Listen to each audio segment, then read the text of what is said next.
Bueno, muy buenas tardes, bienvenidos a esta nueva sesión de Aulas Abiertas de la Universidad de Antioquia.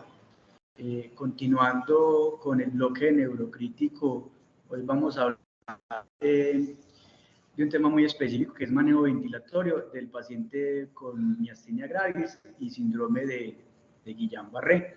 Mi nombre es Carlos Alberto Duque Jiménez, yo soy fellow de Medicina Crítica y Cuidados Intensivos de la Universidad de Antioquia, y agradecer a mi asesora, el doctor Brian Álvarez, pues, por la asesoría en esta presentación.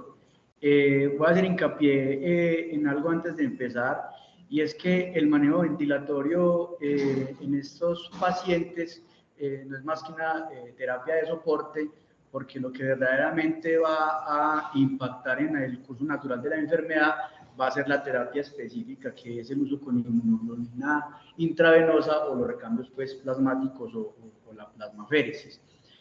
Tampoco vamos a hacer pues mucho, no vamos a hablar de cómo hacer el diagnóstico de estas dos entidades, porque pues, el tema va a ser solamente orientado específicamente al manejo ventilatorio. Estos son los objetivos propuestos. Vamos a hacer un repaso de la anatomía y la fisiología respiratoria en relación con las enfermedades neuromusculares que incluyen miastenia y síndrome de Guillain-Barré. Vamos a ver aspectos sobre la evaluación de la insuficiencia respiratoria en estas enfermedades neuromusculares, hablar sobre herramientas clínicas y herramientas de uso tecnológico para predecir qué pacientes pueden tener alguna probabilidad de llegar a requerir ventilación mecánica, y ya hablar sobre particularidades en el manejo ventilatorio de estas dos enfermedades en relación a ventilación mecánica no invasiva, intubación temprana o electiva, por supuesto hablar de weaning, y hablar sobre tiempos para traqueostomía en estas dos entidades. Entonces, así como a modo de repaso general, el sistema respiratorio está conformado por unas vías aéreas de conducción, la tráquea, unos bronquios principales, bronquios subsegmentarios y bronquiolos, y dos pulmones, uno a cada lado con sus respectivos lóbulos pulmonares, y una pared del tórax que está conformada por la reja costal y por la pleura parietal, y unos músculos de la respiración que son los que vamos a hacer hincapié, porque aquí es donde va a estar el problema en estos pacientes con enfermedades neuromusculares. Entonces tenemos el diafragma, que es el principal músculo de la respiración, y tenemos unos músculos que son accesorios que participan en el fenómeno de la inspiración, y tenemos otros músculos accesorios de la expiración, que ahora pues vamos a ver en qué momento o en qué escenario se pueden utilizar.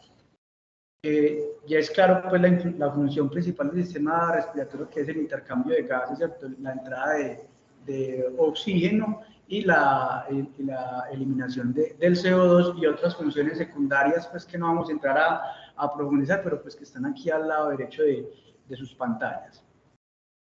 Este es un esquema pues que encontré en la web más o menos de ejemplificar cómo es el funcionamiento normal del sistema respiratorio desde el punto de vista de los músculos. Tenemos entonces el diafragma, que es un músculo muy resistente a la fatiga, que participa en el 80% del proceso del fenómeno de la inspiración, y cuando él se contrae, pues vemos que él actúa como un pistón, y esto hace que se genere un aumento de los diámetros a nivel intratorácico y se genere una presión negativa del tórax, y eso va a generar un gradiente para que las moléculas o el aire entre, bien sea por la nariz o por la orofaringe, llegue a las vías aéreas de conducción y llegue finalmente a la unidad funcional para que suceda el intercambio gaseoso. Y cuando el diafragma se relaja, sucede lo contrario, un aumento de la presión positiva a nivel intratorácico, eso va a generar otro gradiente para que el gas que está en los pulmones se pueda eliminar hacia la atmósfera. Tenemos unos músculos, como lo vimos ahorita, los músculos accesorios de la inspiración, como son los escalenos, intercostales, el ECOM y estos otros tres, que generalmente se utilizan en estados de estrés, como puede ser el ejercicio o en condiciones patológicas. Cuando vemos un enfermo usando estos músculos, probablemente está bien, y cuando se utilizan los músculos de la expiración, principalmente los rectos, abdominales y el músculo transverso del abdomen y algunos intercostales internos. En condiciones normales se usan cuando la persona está haciendo ejercicio, pero en condiciones patológicas, cuando vemos un paciente utilizando estos músculos, son un signo de inminencia de falla ventilatoria. Hay otros músculos muy importantes que son los músculos vulvares, que son todos esos músculos que están en la parte orofaringea y la parte laringea, que cumplen una función muy importante para mantener permeable la vía aérea, para mantener los reflejos protectores, que en estas enfermedades neuromusculares se ven afectados y ponen en riesgo que esos pacientes hagan síndrome broncoaspirativos, que para nosotros en la unidad de cuidados intensivos se termina siendo pues un problema adicional. A grandes rasgos también hay que tener en cuenta, para lo que vamos a ver más adelante, los conceptos de volúmenes y capacidades pulmonares. Tenemos un volumen tidal, volúmenes de reserva expiratorio, volumen de reserva inspiratorio, capacidad vital y volumen residual. A estos pacientes está escrito pues en la literatura de utilizar la herramienta de la espirometría para evaluar la función pulmonar, principalmente valorando la capacidad vital, que es la sumatoria de estos tres volúmenes. Esta es una gráfica pues que está en todos los libros de fisiología respiratoria. Y aquí vemos pues el volumen tidal, que es un volumen tanto inspiratorio como expiratorio en una aspiración en reposo, ¿sí? Y un volumen de reserva inspiratorio que se da después de una inspiración forzada, y seguiría luego el volumen de reserva expiratorio que se da después de una expiración forzada. Y lo que queda es el volumen residual, que es el encargado pues de evitar que los alvéolos se colapsen. Un subrogado de la función pulmonar es la suma de estos tres volúmenes, que es la capacidad vital, ¿sí? Y cuando un paciente tiene debilidad muscular, digamos que estas capacidades pulmonares se van a ver afectadas, y es lo que vamos a monitorizar pues ahora más adelante. Entonces, por hablar un poco pues de cómo la miastenia termina generando debilidad muscular. La miastenia es una enfermedad autoinmune que afecta de forma general todos los músculos esqueléticos de la economía corporal, y algunos pacientes tienen debilidad de los músculos extraoculares, y por eso vemos que algunas características de esta enfermedad es la tosis palpebral o la hipotía que manifiestan estos pacientes. Si vamos a mirar a nivel celular la contracción, esta es una placa neuromuscular, y en condiciones normales en la hendidura sináptica se libera la acetilcolina a través de la neurona motora, este axón, y estos neurotransmisiones se van a fijar en el receptor de acetilcolina, y posteriormente de que se activa, pues va a suceder de forma natural el fenómeno de la contracción muscular. ¿Qué pasa con la miastenia? Se generan unos mediados pues por células plasmáticas que se fijan a estos receptores, terminan activando la vía del complemento, amplifican una respuesta inflamatoria y destruyen esos receptores, inclusive la membrana plasmática de la célula muscular, y es por eso que estos pacientes empiezan a tener debilidad muscular. En el espectro más serio pues que nos toca a nosotros en la unidad de cuidados intensivos es la crisis miasténica, que es una condición pues que amenaza la vida, y hablar de crisis miasténica es igual a paciente que requiere algún tipo de soporte ventilatorio mecánico. Para Guillain-Barré, hacía grandes rasgos de la fisiopatología, de cómo se genera, se describió hace más de 100 años por Georges Guillain y Jean Barré. Esto es una enfermedad prácticamente pues, de los nervios periféricos, también denominada por neuropatía desmielinizante inflamatoria aguda. Y aquí lo que va a haber es un proceso de desmielinización de la mielina que recubre los axones. Esta es una neurona que tiene sus dendritas por donde recibe el impulso neuronal de otras neuronas, tiene un cuerpo que tiene todas las organelas y tiene un axón, ¿cierto? Este axón va a terminar conformando un nervio periférico. Tenemos pues neuronas que se generan en el sistema nervioso central, y sus axones van a conformar los pares craneales, y a nivel de la médula espinal están las neuronas, y sus axones van a conformar los nervios espinales, y finalmente pues los nervios periféricos. Entonces,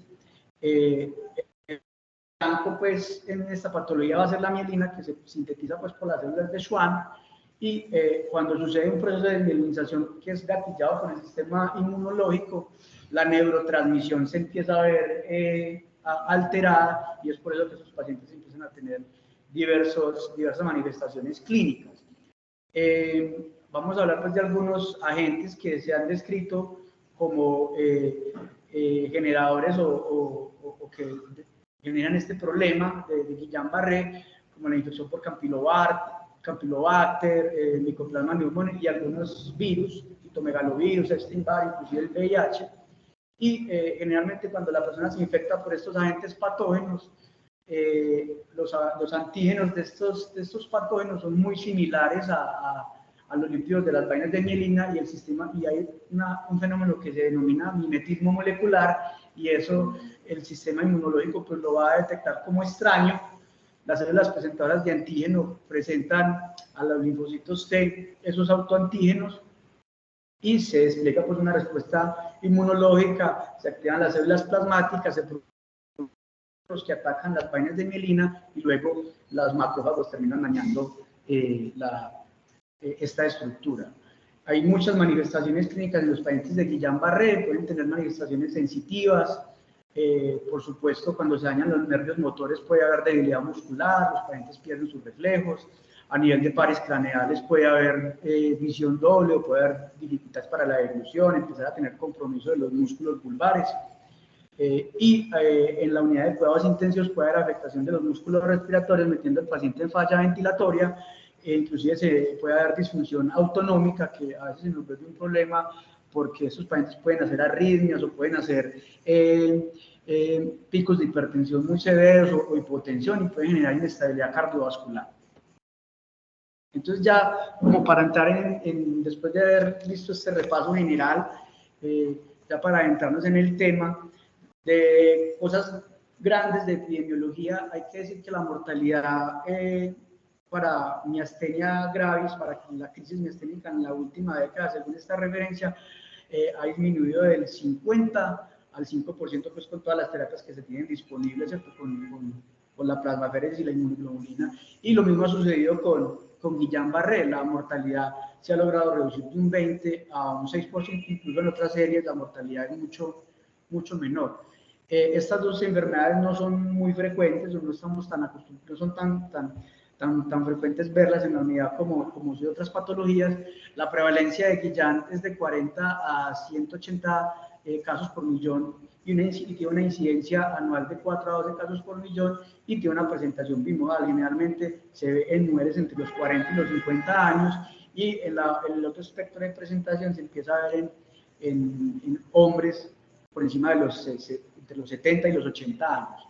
Hay un trabajo de unos antioqueños acá en el 2002, en donde se definió una prevalencia de 27.7 casos por millón de habitantes, en donde la proporción hombre-mujer fue de 1 a 3.7, o sea, es más frecuente ver mujeres con esta enfermedad.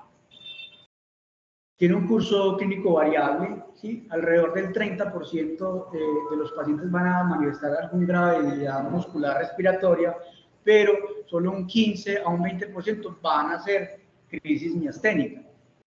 Y para Guillain también la incidencia es baja, de 1 a 2 casos por cada 100.000 personas año, y esta incidencia se eleva después de los 50 años. Se habla de que el riesgo aumenta un 20% por cada 10 años después de la primera década de vida, porque el Guillain abarca todos los espectros pues, de edad, tanto niños hasta edades más extremas, pero es mucho más frecuente verlo en personas por encima de los 50 años. Para Colombia también hay un trabajo publicado entre el 2001 y el 2005 en San Vicente de Paúl, con una incidencia de 1.2 a 1.7 casos por cada 100.000 personas. De esos pacientes que hacen que hacen Guillain-Barré, el 30% van a necesitar ventilación mecánica, y de entrada se sabe que el promedio de ventilación mecánica en esos pacientes tiende a ser bastante prolongado, entre 18 a 29 días según esta referencia bibliográfica. En cuanto a pronóstico funcional, tanto para la crisis miasténica como para Guillain-Barré, con el advenimiento de lo que hemos dicho de la inmunoglobulina, la plasmaféresis y de los soportes que se dan en la unidad de cuidados intensivos, los pacientes que sobreviven bien sea crisis miasténica o Avillán, el pronóstico funcional a un año, por ejemplo, en crisis miasténicas es muy bueno, el 80% les va muy bien. Y ya si el 80% que logran sobrevivir, sí se van a demorar un poco más para alcanzar una dependencia funcional para caminar, inclusive pues hasta los 2 años. Bueno, ¿qué herramientas clínicas podemos nosotros tener en cuenta para valorar estos pacientes que están haciendo o están entrando en insuficiencia respiratoria, bien sea en la unidad de cuidados intensivos o por fuera de la unidad de cuidados intensivos? Esta es una publicación clásica del 2003, en donde emiten pues unos warning signs o unos signos de peligro de inminencia de insuficiencia respiratoria en el paciente neurológico.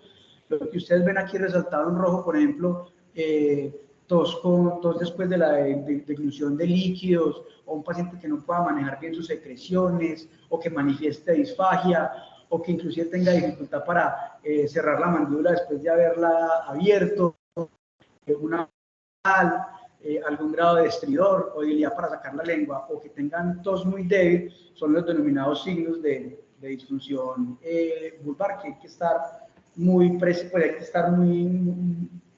atentos a evaluar si el paciente los tiene o no. Como lo vimos ahora, son un grupo de músculos que están en el cuello y en la cabeza, que son inervados por pares craneales que están en el tallo encefálico, el tallo cerebral, en la región vulvar. Entonces, cualquier signo de disfunción vulvar que veamos en estos pacientes son un signo de alerta para decirnos que este paciente tiene que estar vigilado en la unidad de cuidados intensivos. Ahora veremos pues la asociación con predicción de llegar a requerir ventilación mecánica cuando tienen los pacientes de debilidad vulvar. Los que están en azul son pues los signos de dificultad respiratoria. Si un paciente de entrada se queda de ortotonía o disnea, es un signo de alarma, ¿sí? Y si vemos, hay algo que también se denomina la prueba de conteo. Si un paciente después de una inspiración profunda y uno lo pone a contar de forma numérica hasta que arranque la siguiente inspiración, si tiene un conteo menor a 15, es un indicador de que probablemente ese paciente tiene debilidad de los músculos respiratorios. Entonces, si vemos un paciente con taquipnea, con uso de los músculos accesorios de la respiración y un signo muy ominoso que es la respiración abdominal o paradójica, son signos de peligro o que nos alertan de que probablemente el paciente ya está en falla ventilatoria. Sí, inclusive aquí está un mejor esquema de un paciente que utiliza, que hace respiración abdominal paradójica, en donde el diafragma está fatigado y lo que está haciendo el paciente es utilizar los músculos abdominales en la fase inspiratoria. Y esto pues es un signo inequívoco de falla ventilatoria. Hay otras herramientas para predecir qué pacientes van a llegar a requerir ventilación mecánica en enfermedades neuromusculares, y es el uso de pruebas de función pulmonar. Esto está escrito hace más de 30 años en la literatura. Hay dispositivos, pues tiene que ser con un espirómetro, es un dispositivo pues un poco más moderno, y en esta otra imagen era un paciente con Guillain-Barré haciéndole una prueba espirométrica. Le pregunté a algunos de mis docentes que trabajan en otras unidades de cuidados intensivos, y generalmente esta herramienta no se tiene disponible. Se tiene disponible ahí de inmediato, inclusive aquí en JAMA tampoco se tiene disponible. Sé que está en el centro ambulatorio, pero vamos a ver que es indispensable para enfocar estos pacientes que nos llegan a la unidad de cuidados intensivos. Entonces, uno de los marcadores que se evalúa con las pruebas de función pulmonar es la capacidad vital, que ahora la mencionamos, y un valor normal que es por encima de 65 mililitros por kilo. A medida que descienda 30, 20, 15, 10, el paciente va a empezar a perder, va a empezar a tener debilidad, por ejemplo, de su tos, va a empezar a tener secreciones, va a empezar a tener atelectasia a medida que descienda, va a empezar a aumentar el espacio muerto anatómico, puede haber hipoventilación y finalmente hipercapnia, que ahora vemos que es un mal marcador pues en pronóstico en estos pacientes la decisión si los vamos a poner en ventilación mecánica invasiva o en no invasiva. Hay una regla que está escrita en la literatura, que es la regla 20-30-40, ¿sí? Entonces, capacidad vital menor de 20, una presión inspiratoria máxima menor de 30 o una presión expiratoria máxima menor de 40, en pacientes con Guillain-Barré son predictores de que el paciente va a requerir intubación orotraqueal. Este pues es un trabajo clásico del 2021, del 2001, perdón, cogió 114 pacientes con Guillain-Barré, 60 estaban ventilados y 54 no tuvieron ventilación mecánica como tal. Y esta es en la tabla 1, la única variable que da diferencias son los signos de debilidad vulvar, que ahora pues lo analizaremos en el análisis multivariado como factor predictivo.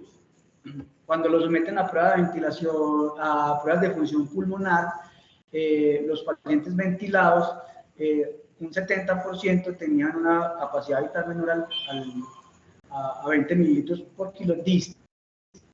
No ventilados tenían la mayoría capacidades vitales superiores. Y lo mismo sucede con la presión máxima inspiratoria.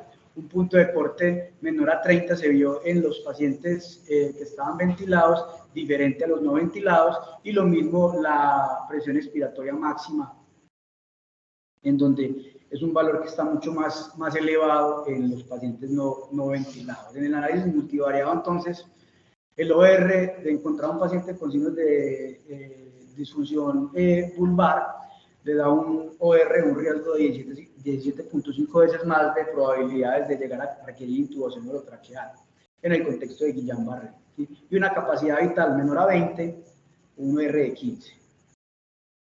Con variables que dan estadísticamente significativas. Entonces, son cosas pues, que hay que empezar a tener en cuenta.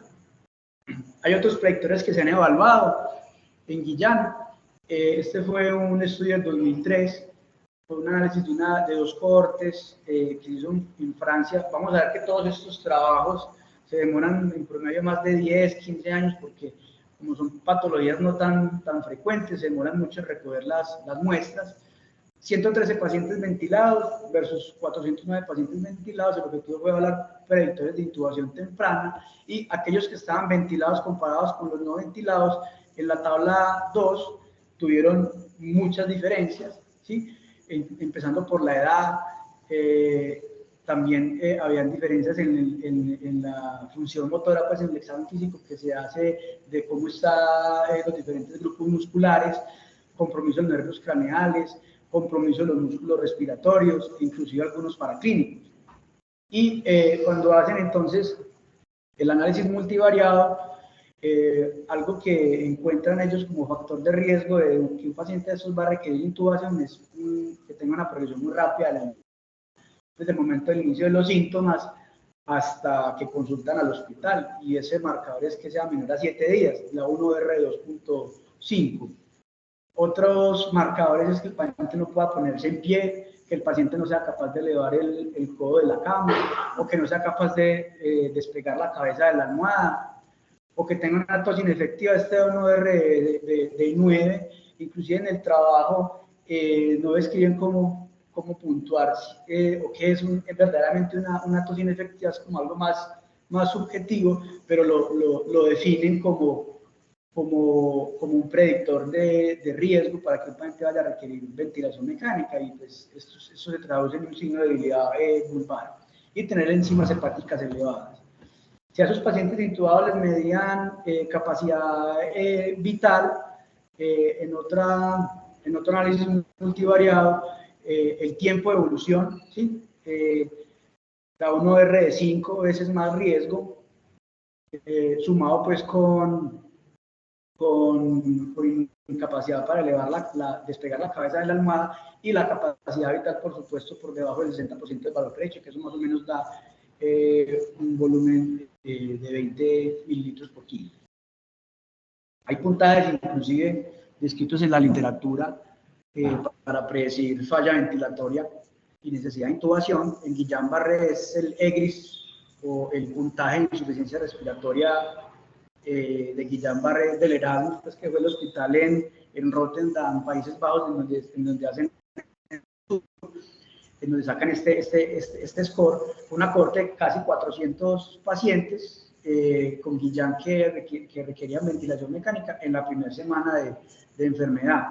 Y pues no muestro la tabla número 1, pero pues digamos que las variables que más se asociaron para el puntaje con factor predictivo fue lo que vimos ahora, el tiempo rápido de evolución del inicio de la debilidad en esos pacientes, que tengan algún signo de debilidad vulvar o compromiso de la mímica facial, y una escala que es la sumatoria del MRC, que evalúa 6 grupos musculares y que hay que estar pues entrenado para aplicar esta escala. El puntaje máximo es de 7, va de 0 a 7, y logra categorizar riesgo bajo, riesgo intermedio y riesgo alto.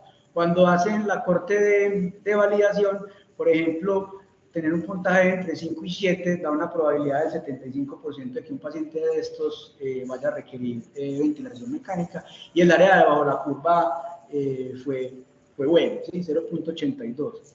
Ahora bien, esto trataron de hacer un estudio aquí en Latinoamérica, publicado en el 2021, se hizo una unidad neuroquirúrgica en Perú, y tomaron 117 pacientes y les aplicaban el mismo puntaje, pero ellos encuentran que el área bajo la curva para predecir no fue tan buena como en el estudio original, fue de 0.63, y una de las explicaciones es porque Guillain-Barré tiene variantes, y probablemente las variantes que tenían en Países Bajos fue muy diferente a las variantes que se vieron en Perú.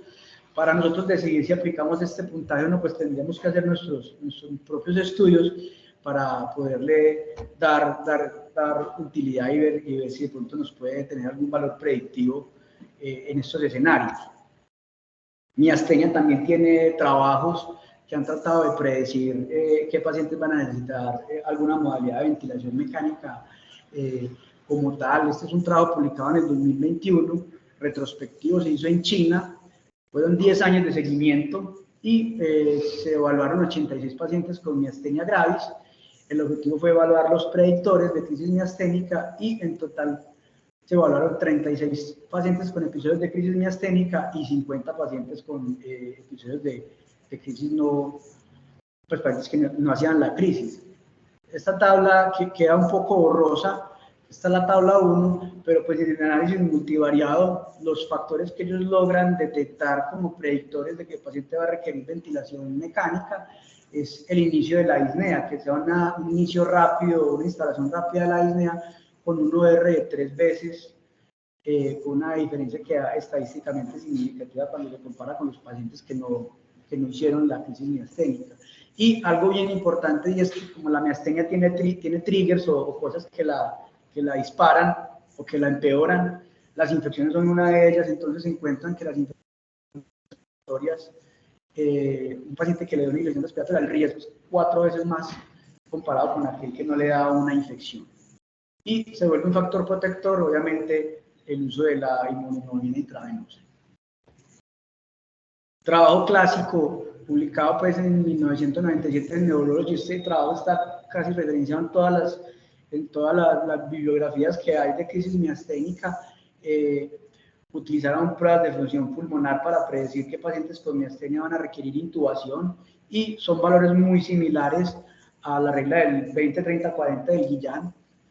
Ellos acá detectan que tener una capacidad vital por debajo de 15, un PIN menor a 20 y un PEN menor a 40 son criterios para intubar estos pacientes. Y ahora pues veremos, cuando hablemos de Winning, los predictores que nos pueden asegurar que probablemente el paciente ya viene recuperando la fuerza muscular. Como les dije en un principio, generalmente no están disponibles los espirómetros en las unidades de cuidados intensivos. Este es un trabajo que se hizo en Argentina en el año 2020, en un solo centro. Lo que hicieron fue evaluar 40 pacientes con miastenia gravis y utilizaron este dispositivo que es el picoflujo, que este sí es más asequible, también evaluar una prueba semiológica, que es la prueba de conteo, como marcadores de que de pronto un paciente de estos vaya a pues, mirar la correlación que tiene con las pruebas de pulmonar, principalmente la capacidad vital.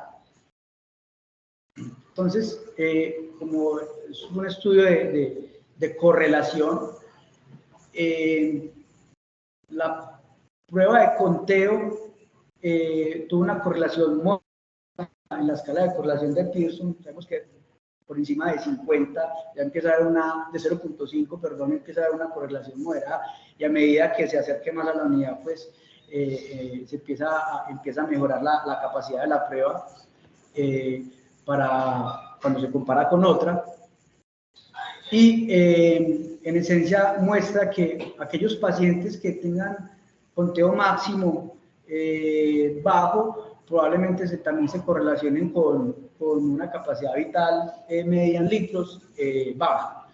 Y el mejor, digamos que medio diagnóstico que tuvo buena correlación fue el pico flujo expiratorio, cuando se comparó, o también se les hizo se les midió la capacidad vital a estos pacientes, tuvo una correlación buena de 0.76, ¿sí? Y no le fue tan bien a la presión máxima expiratoria cuando se compara con el pico flujo expiratorio. Esto pues es un único trabajo pues que ha explorado esta posibilidad de monitorizar estos pacientes. Por ahora pues no se pueden sacar conclusiones si lo podemos generalizar o no, pero pues digamos que puede ser una buena idea para hacer nuestros propios estudios de investigación con esta prueba, con estos modelos predictivos, con estos dispositivos. He sabido pues que a todo paciente que ingresa a la unidad de cuidados intensivos le hacemos gases arteriales, ¿cierto? Entonces este es un trabajo publicado en el 2022, quiso evaluar cómo son los gases de los pacientes con insuficiencia respiratoria. Entre el 2015 y el 2021 cogieron a 69 pacientes con enfermedades neuromusculares versus 218 pacientes que tenían insuficiencia respiratoria, pero no relacionada con patologías neuromusculares. Obviamente pues van a ser pacientes muy distintos, ¿sí? Pero quiero mostrarles aquí arriba que en estadios iniciales, en las enfermedades neuromusculares, en pacientes que hacen signos de insuficiencia respiratoria, al principio estos pacientes no tienen alteración en el valor del pH, en la presión parcial de CO2 o de oxígeno, ni en la bicarbonatemia como tal. Y si vamos a mirar específicamente miastenia y Guillain-Barré, no hay muchas diferencias con respecto al uso de los gases, porque nos dé pues como un valor alterado en estadios iniciales. Ahora bien, un marcador muy importante en eso a ver a continuación es aquellos pacientes que sí tienen el CO2 elevado, que sí tienen el CO2, que probablemente estos pacientes no se van a beneficiar de ventilación mecánica no invasiva, y ahora vamos a ampliar más esta parte. Entonces, mirando la parte de qué pacientes se pueden beneficiar de no invasiva, si tienen crisis miasténica o si tienen Guillain-Barré, vamos a ver qué dice pues la evidencia, y esta diapositiva de entrada nos resume que la ventilación mecánica no invasiva puede ser una intervención que puede estar a favor en crisis miasténica y no en síndrome de Guillain-Barré. Generalmente todo lo que hay en la literatura, la mayoría de los textos desaconsejan la ventilación mecánica no invasiva en este tipo de pacientes. Este fue un trabajo clásico en el 2002 de pacientes con crisis miasténica que se les puso ventilación mecánica no invasiva en la modalidad de BiPAP, ¿sí? Y fueron 11 pacientes, ¿sí? Fueron 11 pacientes, la mayoría tuvieron éxito con la estrategia, pero mire qué pasó con los pacientes que fallaron, lo que está resaltado en amarillo. Todos esos pacientes que fracasaron en la ventilación mecánica no invasiva tenían niveles de CO2 alterados o elevados, ¿sí? Entonces, prácticamente una de las recomendaciones que se tienen en cuenta de si someter el paciente a no invasiva miasténica es mirar los niveles de CO2 y es obviamente pues solamente derivada de este trabajo pues tan pequeño. Este es otro trabajo en el 2008 que evaluó intubación en miastenia versus ventilación mecánica no invasiva. Fue una cohorte retrospectiva, 60 pacientes en total, y básicamente acá en esta tabla 3 se ve que los pacientes que se meten en no invasiva duran menos tiempo en la ventilación mecánica y esto es una P estadísticamente significativa. En cuanto a complicaciones como atelectasia, neumonía, no hubo diferencias, pero sí se vio que la no invasiva hace que el paciente se quede menos tiempo en la unidad de cuidados intensivos y en el hospital, pero no hay impacto en desenlaces fuertes como la mortalidad. La decisión de haber intubado a estos pacientes la tomaron con pruebas de función pulmonar, pues, de lo que ya hemos visto con respecto pues, a capacidades pulmonares.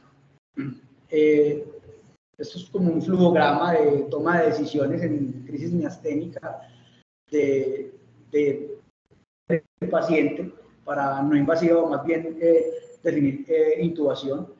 Entonces hay que evaluar predictores de debilidad con pruebas de función pulmonar, con pruebas clínicas, evaluar qué tanto compromiso vulvar tienen nuestros pacientes y si tienen riesgo o si están ya con un fenómeno aspirativo. Entonces hacemos una radiografía, mirar cómo están los índices de oxigenación. Si hay indicios de aspiración, pues probablemente ese paciente de entrada va a requerir una intubación urotraqueal, ¿sí? Pero si no, si el paciente digamos que no tiene tanta disfunción vulvar, puede tener algún grado de distrés respiratorio y en los gases no hay hipercapnia, probablemente estos pacientes se beneficien como primera medida de someterlos a una estrategia de BiPAP. Obviamente todo esto viene de la mano con el inicio temprano de la inmunoterapia, pues de la inmunoglobulina, que es lo que hemos dicho que impacta en el estado natural de la enfermedad en estas dos patologías. La cánula nasal de alto flujo ha venido cogiendo mucha fuerza después de la pandemia y ya hay trabajos por fuera de la insuficiencia respiratoria hipoxémica. Este fue un caso de un paciente que tenía un melanoma y le dieron anticuerpos monoclonales y hizo una crisis de miastenia y el paciente se rehusó a que lo intubaran y no toleraba la interfaz de no invasiva y lo que hicieron fue ponerlo en cánula nasal de alto flujo. Bien sabemos que el alto flujo de la cánula ayuda a disminuir el espacio muerto, inclusive a disminuir la carga o el esfuerzo respiratorio, y en este trabajo el paciente no termina intubado, ¿sí? Y le ponen pues obviamente la inmunoglobulina. De trabajos que hay de Guillain-Barré no invasiva, así que este es el único que se describe en la dos pacientes con Guillain que hacen insuficiencia respiratoria y que al principio tienen unas pruebas de función pulmonar muy limítrofes y deciden someterlos a modo BiPAP y ellos describen en el trabajo que los pacientes empiezan a mejorar sus variables de esfuerzo respiratorio, pero posteriormente hacen un deterioro súbito y ambos requieren intubación emergente. Una explicación de esto es que a esos pacientes también se les pone pues inmunoglobulina, es que generalmente la inmunoglobulina no tiene una acción tan inmediata, tan rápida, y generalmente un paciente de estos cuando se empieza a deteriorar hace un deterioro muy progresivo y también pues muchos de estos hacen compromiso a nivel de la parte vulvar, no manejan bien las secreciones y tolerar una interfaz de no invasiva, que es una interfaz que no tiene humidificación del aire, pues también seca las secreciones y predispone a que estos pacientes tengan peor manejo de secreciones y puedan tener más fenómenos broncoaspirativos o fracasar en la estrategia. Entonces, casi que en todo lo que hay se desaconseja ofrecer esta estrategia en Guillain-Barré. O sea, los pacientes hay que intubarlos. Y surge una pregunta bien importante con respecto a Guillain, ¿en qué momento los vamos a intubar? Si los vamos a intubar de forma temprana o de forma tardía. Ahora, esta pregunta no la vamos a explorar en miastenia porque ya hemos visto que muchos de estos pacientes pueden salir adelante con el BiPAP. Entonces, en este trabajo se estima que esos pacientes que se ventilan hasta un 75% pueden hacer neumonías. Una neumonía puede asociada a la ventilación, que para nosotros es un mal indicador, y pues esto nos ennombrece el pronóstico de muchos pacientes porque esto se asocia con mayores días de ventilación mecánica y mayor mortalidad. En este trabajo fueron 81 pacientes evaluados, ¿sí? Y lograban detectar que la mayoría hacen neumonía de manera temprana en los primeros 5 días, y 15 pacientes hicieron neumonía asociada a la ventilación después de 5 días de haber estado ventilados. Y lo que hicieron fue evaluar cuáles son aquellos factores que predisponen a que un paciente haga una neumonía más rápida. Y de todos estos variables, en la tabla 1, el marcador acá que dio diferencia estadísticamente significativa fue el haberse demorado más de 2 días para haber tomado la decisión en ventilarlos. Entonces, si se demoran más en ventilarlos, la tasa de neumonías tempranas fue mucho mayor comparado con los de una forma mucho más rápida. Pues aquí vemos la curva de Kaplan-Meier, que muestra la diferencia que dio estadísticamente significativa. Entonces, este trabajo está a favor de que los pacientes deben de ser intubados de forma rápida. Un trabajo un poco más viejo, de 1985, que quiero también evaluar la incidencia de neumonía en los pacientes que se intubaban rápido o que se intubaban de forma tardía. Fueron 67 pacientes, y ellos definieron intubación tardía basados en las pruebas de función pulmonar. Aquellos que tenían menor a 15 mililitros por kilo de capacidad vital se denominaba intubación tardía, y valores mucho más elevados de la prueba los catalogaban como pacientes tempranos. Y ellos que encuentran que el grupo temprano muestra menores anormalidades en la radiografía del tórax cuando se compara con el grupo tardío, con una pequeña estadísticamente significativa. Pero luego salen pues más trabajos. En el 2003 está es un estudio americano que evaluó pacientes que se intubaron rápido y que se intubaron de forma electiva. Ellos encuentran que en cuanto a la incidencia de neumonía no hay diferencias estadísticamente significativas. Incluso por usted intubar más rápido un paciente, eso no se traduce en diferencias en tiempo de ventilación mecánica. Inclusive no hubo diferencias en mortalidad. Y este otro mucho más reciente, que se hizo en Francia en el 2020, fue controlado, aleatorizado en un solo centro, 25 pacientes en el grupo de intubación temprana versus 25 del grupo control, lo que se para intubarlos. Básicamente el criterio para intubarlos de forma tardía, ellos esperaban que el paciente hiciera falla ventilatoria, y a esto sí les aplicaban los factores de riesgo, como era la progresión rápida desde el inicio de los síntomas, las pruebas de función pulmonar, y que no fuera capaz de elevar pues la cabeza de la almohada. En términos generales, en incidencia de neumonía no encuentran diferencias estadísticamente significativas, y en otros desenlaces secundarios, intubar más rápido no se asocia con tiempos de ventilación, ¿sí? No hay diferencias. No hay diferencias en las tasas de traqueostomías, y tampoco en la estancia hospitalaria. Y en desenlaces adversos mayores como mortalidad tampoco encuentran diferencias estadísticamente significativas. Entonces aquí pues la pregunta queda como muy difícil de contestar, si intubarlo rápido o de forma más selectiva, porque pues hay estudios que están a favor y otros que están en contra, y aquí es donde uno dice que probablemente hay que individualizar a cada paciente o en cada unidad neurológica, en donde pues están más acostumbrados a manejar estos tipos de pacientes, pues ya se vuelve una decisión de grupo tratante. Y ahora miremos entonces, luego de la ventilación, vamos a ver qué variables objetivas vamos a tener para Winning o para liberar estos pacientes de crisis miasténica y de Guillain-Barré. en estas referencias, entre un 20 y un 40% de los pacientes en miastenia van a tener fracaso a la extubación, ¿sí? Y en Guillain, un porcentaje también muy similar, entre el 30 y el 40%. Es bien sabido que un paciente que falla en la extubación pues se asocia con mayores tiempos de estancia en la unidad, mayores tiempos de ventilación mecánica, se predisponen más a complicaciones nosocomiales e inclusive a aumento de la tasa de las traqueostomías y a mortalidad. Entonces hay que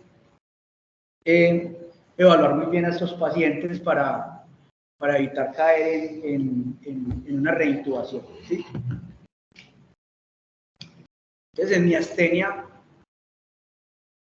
nuevamente pues hay que hacer alusión a las pruebas de función pulmonar, ya pero en el paciente ventilado, ¿sí? Y en este trabajo clásico que lo mostré atrás, en otras diapositivas, empezar a mostrar que tengan una capacidad vital por encima de 10 y que la presión inspiratoria máxima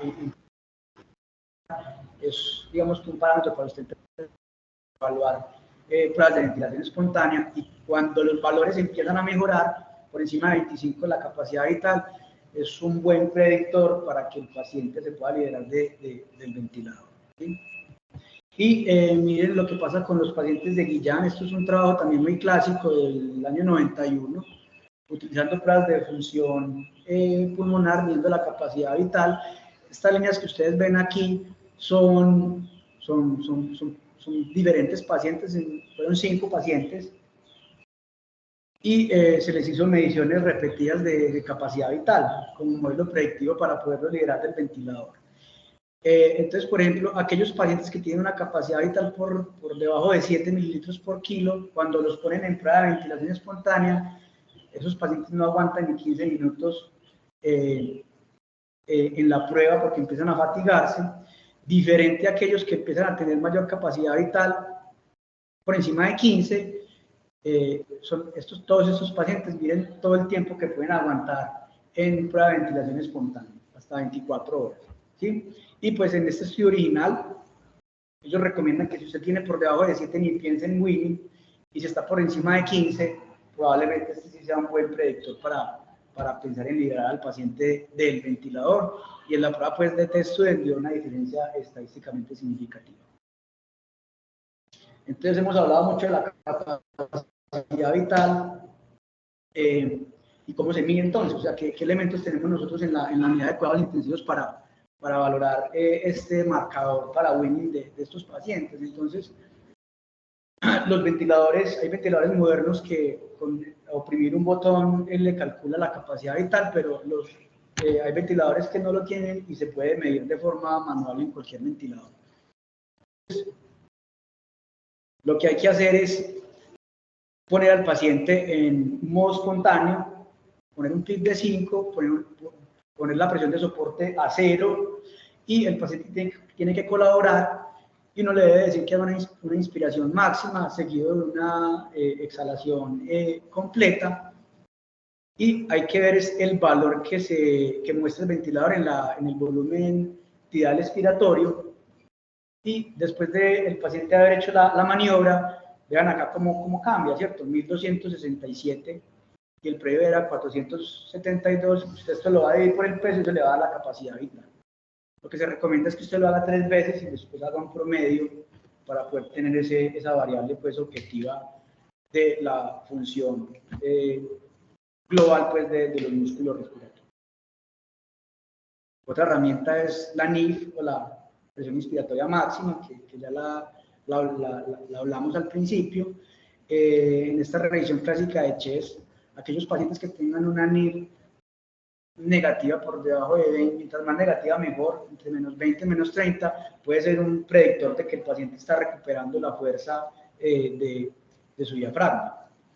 ¿Y cómo lo vamos a medir o calcular? Hay varias formas. En los ventiladores, lo que uno hace es ir a la variable de trigger o sensibilidad, y usted lo cambia por presión y la puede poner lo más negativo, hasta 20, por ejemplo. Y simplemente va a vigilar la curva de presión tiempo, y si el paciente es capaz de activar el probablemente ese paciente tenga una fuerza suficiente menor a 20 y eso es un indicativo de que puede tener un diafragma con buena fuerza. ¿Sí?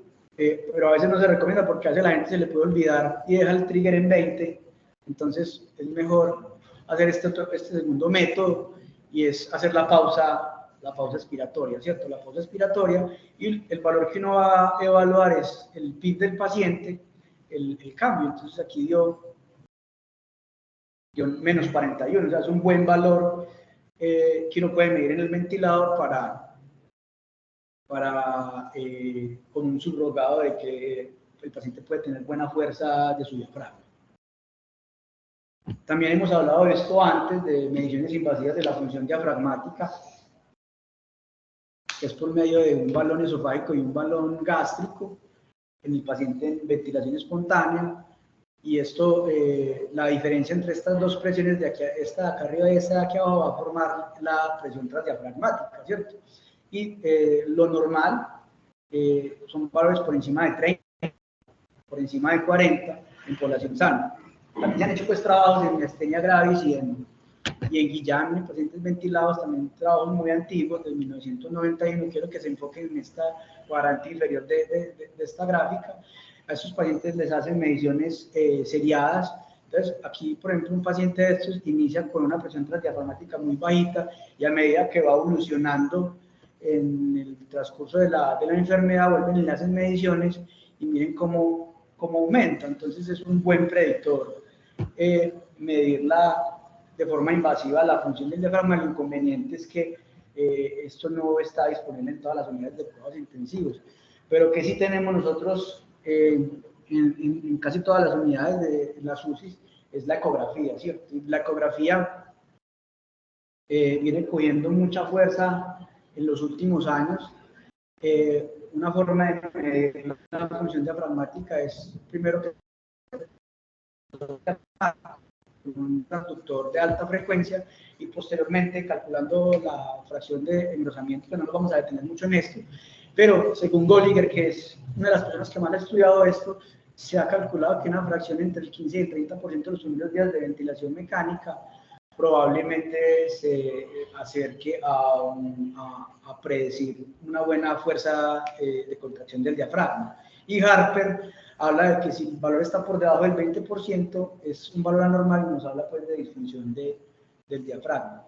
Hay trabajos con excursión diafragmática, por encima de 2 centímetros, un diafragma que escurra es un predictor de que el paciente puede durar menos tiempo en ventilación mecánica. Ese es otro trabajo clásico, el CHEST, que muestra aquellos que tengan una excursión menor a 1 centímetro comparado con aquellos que tengan una excursión por encima de 1.8, demora más tiempo en el ventilador. Esto fue en horas, ¿sí? Y hay metaanálisis ya pues de uso del diafragma para evaluar la función, para evaluarlo pues como predictor de Winnie, ¿sí? Este fue un metaanálisis de 19 estudios en el 2017 y evaluó tanto trabajos que miraban la fracción de engrosamiento, otros que miraban la excursión diafragmática y otros que midieron algo que se llama el score de ecografía pulmonar. El ítem A fue para los de engrosamiento diafragmático, eso es para excursión, y el ítem C pues para el score. Y aquí están todas las sensibilidades y especificidades de los diferentes estudios, y cuando ya hacen el análisis agrupado, a la prueba que le va mejor en predecir un buen predictor de Winnie fue la fracción de engrosamiento, ¿sí? Con una área bajo la curva de 0.87. Y finalmente, con respecto a esta pregunta, tiempo para traqueostomía en estas dos condiciones, se han hecho pues muchos trabajos tratando de responder esta pregunta en la unidad de cuidados intensivos. Hay metaanálisis, hay estudios cotorados aleatorizados, en donde sabemos pues que en desenlaces fuertes como mortalidad no genera diferencias, pero sí pues algunos pacientes que se les hace traqueostomía pues van a durar menos tiempo en el ventilador, van a tener menos tasas de infecciones asociadas al cuidado de la salud, inclusive los pacientes van a estar más más confortables con una traqueostomía que con un tubo traqueal. Pero miremos qué dice la literatura, por ejemplo, en miastenia gravis. Son trabajos muy escasos y muy viejos. Puntualmente fueron 73 pacientes evaluados. En cuanto a la variable de traqueostomía, un 40% de los pacientes se les hizo traqueo, ¿sí? Y una mediana, desde el inicio de la ventilación hasta tomar la decisión, fueron 14 días. Lo que dicen los textos es que si usted va a traqueostomizar a un paciente de estos, hágalo por encima de las 2 semanas, porque casi que el 50% de esta población estudiada se logró extubar, ¿sí? Entonces, si de pronto nos adelantamos a actuar muy rápido en un paciente de estos, podemos caer en traqueostomías innecesarias, ¿cierto? Porque puede que el paciente esté en este 50% de población que se puede liberar antes de los 14 días. Entonces, prácticamente donde uno lea, aconsejan que sea por encima de las 2 semanas, en miastenia grave, ¿sí? Y en Guillain tenemos también una publicación muy clásica en el 85, fueron 38 pacientes, de esos 19 ventilados, y en promedio casi 50 días de ventilación mecánica, y de estos 19 se le hicieron traqueostomía a 12 pacientes, con un promedio desde el inicio de la intubación hasta la traqueostomía de 11 días en promedio. Inclusive hay un consenso de expertos europeo en el 2005 que tiene a dar pues, ciertas recomendaciones del manejo de soporte de estos pacientes, y esta es la recomendación después de haber hecho una búsqueda bibliográfica en la literatura.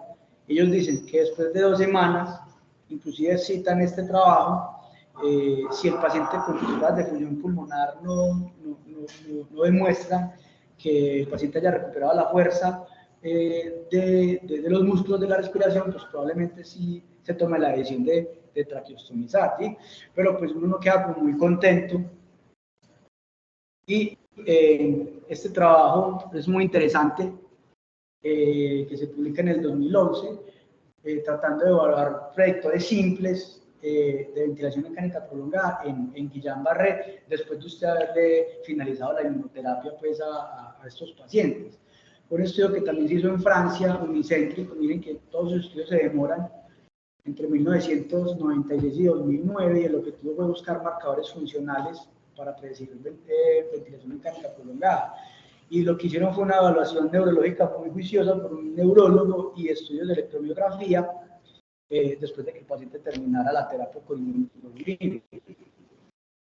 Entonces, fueron 61 pacientes, 40 ventilados, de esos, la mayoría, 28 pacientes de ventilación por encima de 15 días, ¿sí? Y la gran mayoría terminaron traqueostomizados. Esto pues es la tabla número 1, pues que evalúa factores como la edad, factores como el tipo de electromiografía y el patrón que mostró, y aspectos relacionados con el examen neurológico.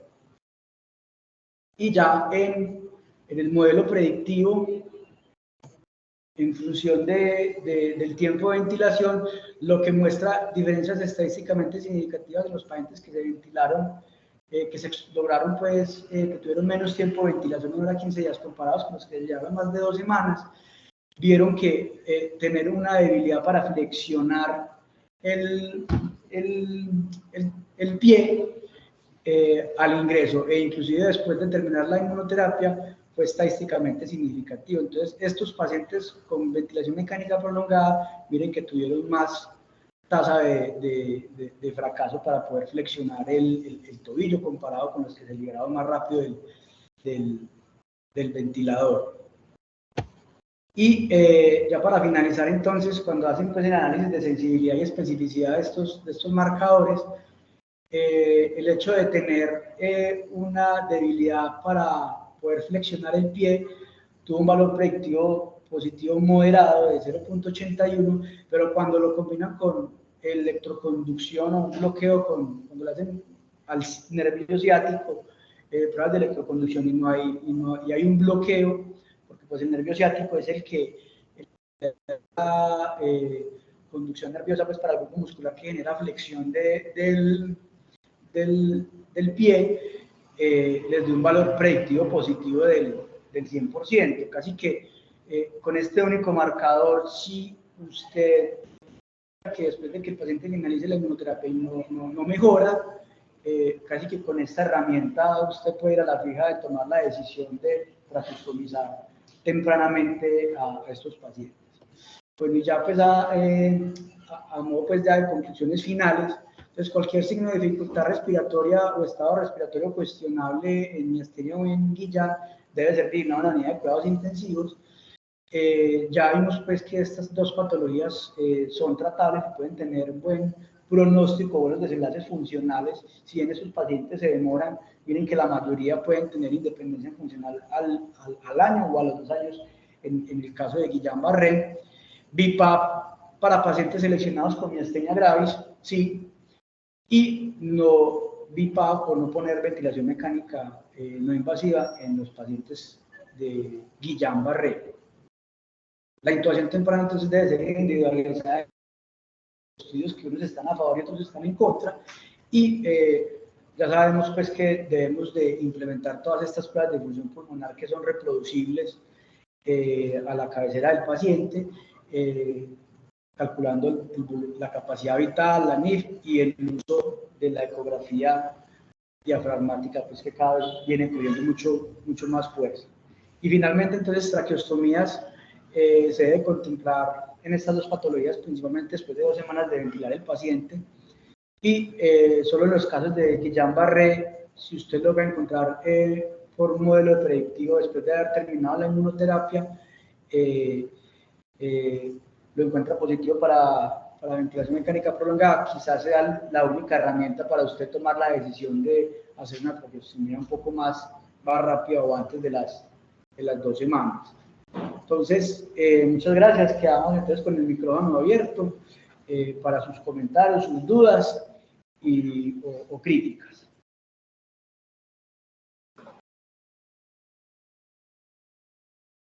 Sí, profe. Bien, Carlos, hermano, muy bacana la presentación. Como mencionaste, pues hay las conclusiones de todas las que también a la... Muy bien, Carlos, muy precisa y deja pues como aspecto muy certo. Maneras, como mencionas en algún momento de la charla, porque hace tu escrito, realmente no hay nada concluyente, pero creo que todo está muy escrito, digamos, como en un escenario donde todavía no hay una evidencia contundente al ojo clínico. Para como por el corazón, este tipo de pacientes, como por esa intuición, nuestro ojo clínico, pues en un sentido desarrolla pues, de los años. Yo desde mi experiencia, pues, en el escenario pues, de la miastenia, pues, que no es habitual pues, que llegue que no un estado circular intensivo, pues, es más insidioso, más descendente, le da tiempo, digamos, como que haya un preacondicionamiento. Entonces, digamos que no son pacientes que llegan a estar con una condición tan en extremos como se puede con el Guillain-Barré. Pacientes que a veces suelen ser como evoluciones más agudas, que reducen la disautonomía, que son más con la gran diferencia. En eso, digamos, hablando pues, de mis experiencias, sí, creo que sí debe ser uno como más causa, por decirlo así, sin desconocer pues que obviamente pues si usted va a ese ojo clínico, pues uno puede evitar pues como la intubación pues, de algunos pacientes, ¿sabes? Lo de la economía, pues, yo creo que de todas maneras tiempo como razonable, pues de todas maneras que han demostrado pues, como ese temor pues de la estenosis laríngea pues ya digamos se ha implementado con mejores cuidados por parte de terapia respiratoria, con el grupo de los tan crítico, pues, con el temor, pues, que pensamos que a los 10 días pues, había que hacer el uso de los pacientes. Entonces, también, realmente, como lo mencioné en algún momento, muy individualizado.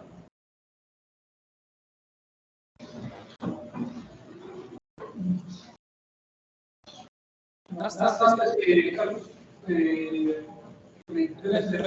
Lo que tratamos, se trató, Carlos, a abordar lo que hay, nuevamente es un tema difícil. La literatura es muy retrospectiva, no es de los actuales, y me agregaría un poco lo de David, que para ustedes tiene muy buena evaluación clínica, David, que por todo el contado, hay que mirarla en cada una de las patologías, clasificar la gravedad de la enfermedad, nos va a ayudar mucho a tomar decisiones, ya sea implantes invasivos o no invasivos, sobre todo en el que llama o algunas variables genéticas, la que tiene un poquito más de pronóstico. De todas maneras, pues, de los que no es tan desalientado de estas patologías como pensamos, y muchas veces, digamos, como quiero muy poco para los pacientes, y lo que se ve o lo que se ve en el día a día con terapias de inmunoglobulina, de cambio plasmático temprano, no se debe olvidar, así el diagnóstico no sea concluyente, por esa vía, se ve una mejoría y una muy buena respuesta de los pacientes, ¿cierto? Muchas veces tenemos temor de ayudarlos o darles un acceso a la medicación, tanto que no olviden esa diapositiva, las plantitas que decían de factores de riesgo, que ellos, para que no se la vida, ellos que no ven el día a día, los médicos ahora con evidencia de consulta, muchos pacientes no van a evaluar, y esa gráfica que es clave, ¿cierto? Ante cualquier síntoma de disfunción vulvar, hay que ingresar a la unidad y, si es posible, tomar de manera temprana, porque si no su evolución es muy pobre y muy mala, y las consecuencias de ello. Y finalmente, para nosotros como intensivista, el temor de intubarlos, desafortunadamente no tenemos elementos objetivos para manipular esa respuesta y cómo intubarlos, porque tal y todo se va como investigaciones a estudios de toxicología de diagrama, pero ahora con el tratamiento y otras marcadores clínicos nos podemos ayudar de quiénes se benefician o no. Entonces, es también una invitación a estudiar un poquito más, que sea más de nuestra unidad de vida, para que no solamente se implementen, sino otros se está abriendo el campo para las últimas decisiones de estos. Como les digo, esto no es un soporte, como decía Carlos, es un soporte que realmente terapias dirigidas entradas para el beneficio de los pacientes. Carlos, muchas gracias. Carlos, dos técnicas. En cuanto a la técnica del conteo, hemos leído que unos dicen 20, otros dicen 15. Probablemente por debajo del 15 es mucho más sensible, pero en la práctica, ¿qué cosas utilizan ustedes para decir, acá ya hay un compromiso de la función? ¿Y de qué se pegan ustedes más al momento de tomar la decisión de intubar? Porque vemos como unos puntos intermedios donde está con una voz débil, pero levanta la cabeza, pero no frontea, me hace por todo completo. Y si había un escenario para que estos países sean dedicados en música, es decir, yo veo que tiene bien esto de fuera ventilatoria, pues que deberían en lugar de luz. Es más, que deberían estar intubados. Y al que está muy bien, pues probablemente sea en crisis no tenga una crisis de miastenia Ni un guillar. Todos deberían quedar.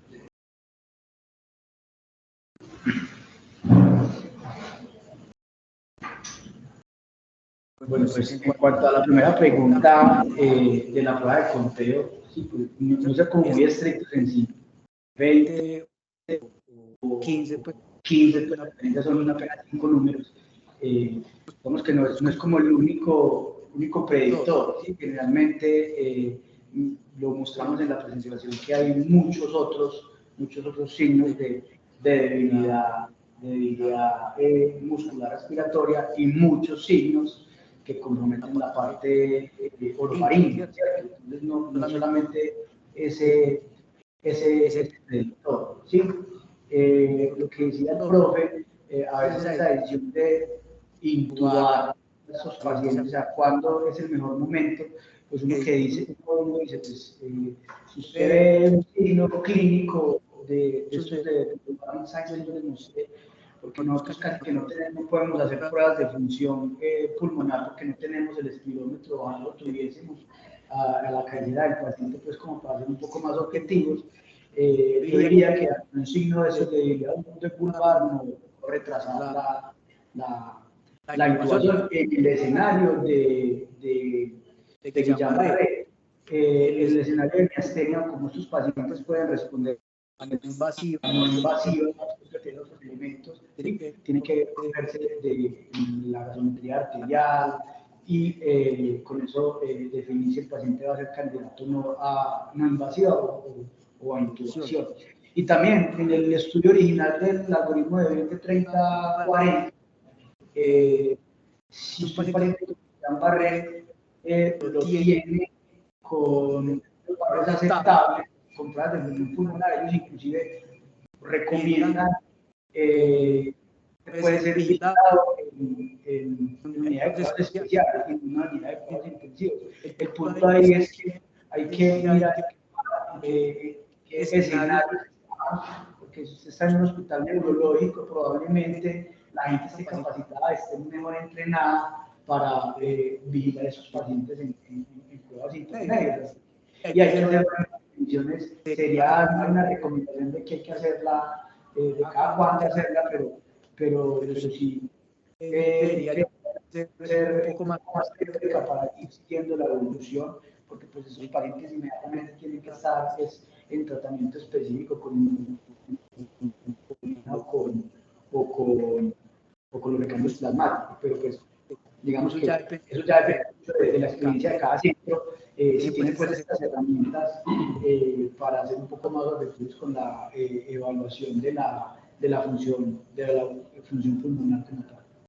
Entonces, la respuesta a tu segunda pregunta es siendo consecuente que digan los pacientes, usted considera que una crisis debería darme a terapia intensiva, sea un UCO o los riesgos que tenga. Me lógica que es muy difícil, pero ya sabemos cuando los pacientes tienen antecedentes, ¿cierto? En miastenia, por ejemplo, otra familia, ¿cierto? Hay intubados, ahí viene la dificultad, cuando se dice, es una crisis miasténica que no tiene deteriorada función de la salud de la función mecánica, pues la neumatología por la que está, pues no, es una otra cosa. Porque no tenemos herramientas, ¿cierto? Y si como todo es por respirador, no tenemos. Incluso desde urgencias hay estudios de flujo pico, así como apenas con pocos pacientes o estudios y no hay nada que nos ayude a determinar objetivamente eso. Claro, es más la experiencia, y usted no se llama solo después de una y otra, no va a haber, en las tareas te digo, no esperar ningún servicio, porque llegan súper deteriorados. ¿Alguien del público tiene alguna pregunta o alguna intervención?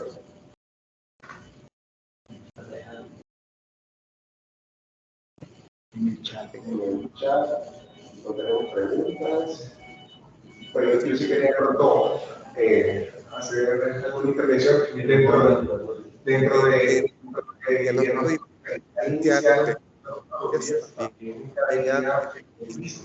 es infrecuente, sin embargo tiene un comportamiento clínico similar y bueno, todo basado en historia.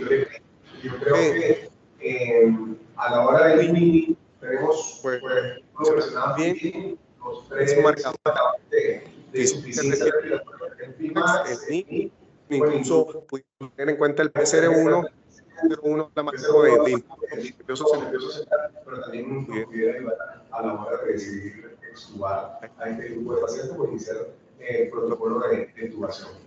Por ejemplo, en el chat hay unas ventilatorios. Una recomendación acerca de nuevos ventiladores que estén asociados con menor tipo de ventilación o menor.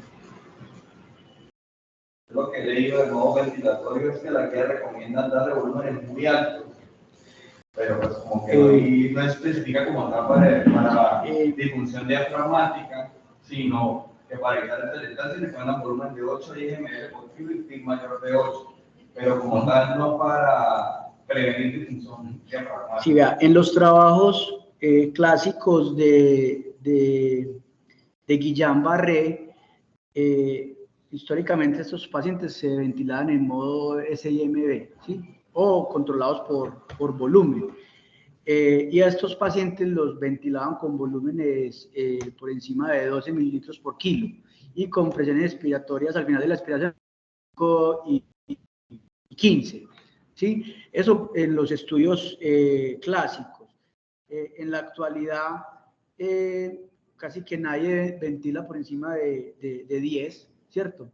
Y una forma de valorar, por ejemplo, en la estrategia de ventilación mecánica no invasiva, con una forma de titular el soporte, bien sea en B-level o en CPAP más presión soporte, pero pues este no es el escenario con el paciente de miastenia gravis, porque los estudios se han hecho con BiPAP.